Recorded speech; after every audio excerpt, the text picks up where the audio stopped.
Peter Obi visiting Atiku Abubakar, Kwankwaso, and so many other northern politicians has kept so many people confused, has kept so many tongues waggling. I'm very a supporter of such a confusion. Yes, I'm glad that Peter Obi is making such a move, creating this level of confusion and getting the people talking. People are guessing, people are just assuming. Some even went as dumb as far as saying they want to reunite Atiku Abubakar and Peter Obi again. And I asked myself, how? If there is any sense in your brain, you will understand that they both no longer have that chances. To see a Peter Obi and Atiku Abubakar in same ticket in an election in Nigeria is no longer a possible thing. It's no longer feasible. So it takes you need to be up and right thinking to understand this. Now let's look at it this way.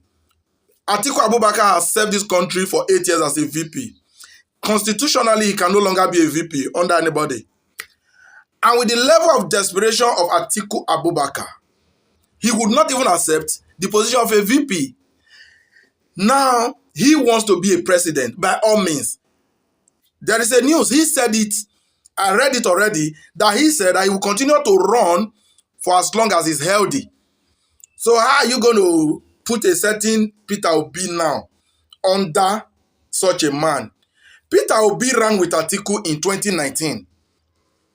And they were both rigged out because I know in election, the people don't normally win election to be in office. The highest rigger always get there.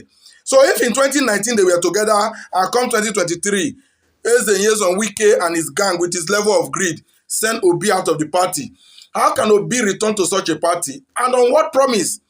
Are you going to promise him an automatic ticket? And will an Alhaji Atiku surrender that ticket, knowing that if it's made available again, he will still procure it? Because it always goes to the highest bidder, which leave Obi with no chance. So those of you thinking about that visit, you just keep guessing and saying whatever you think. And see, even we that are obedient, that are a die-hard supporter of Obi, we are also confused because we don't even know what his moves are. But whatever it is, I trust that man. He knows what he's doing. And let's all patiently wait to see the outcome. And as for those that says that they want to merge, they want to come together to be able to unseat Tinubu come 2027.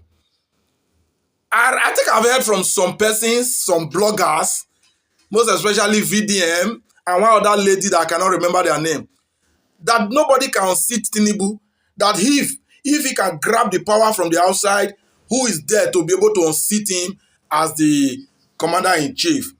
Yes, I said, okay, that is things you can possibly say in an insane society.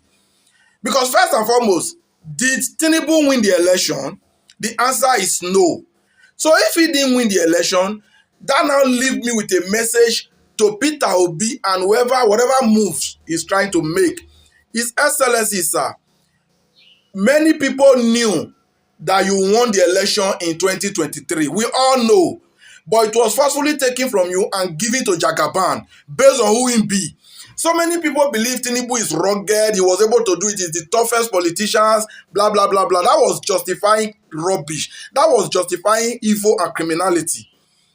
He did not win the election, regardless of the men you think he has planted. In fact, how many men has he planted enough to vote him into presidency through the ballot? It didn't work. But for Peter Obi, you may have been rigged out in 2023, but there was something you achieved. Letting the whole world know that Nigeria has no judiciary. That go to court that rendered people inactive in 2023 is no longer there. So I would suggest, if you are an obedient, be calm. 2027, there is still a card to play. And that card is not the card of unseating Bola Ahmed Tinubu through the ballot. Because from what they have done before and what they are capable of doing again, unseating any president through the ballot looks most unlikely. But on the event now, in the case that Peter Obi has been able to prove that we have no judiciary to run to, that makes the job almost easier. Let them unite for as many as they can. Let them team up for as many as they can.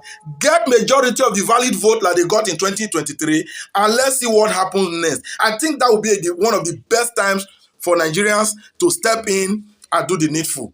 Before the other in the 2023, we waited for the judiciary, and by the time all those court process went, the hunger, the anger died down. In 2023, in 2027, there shall be no go to court. The moment INEC do the unthinkable, Nigeria may likely do the unexpectable.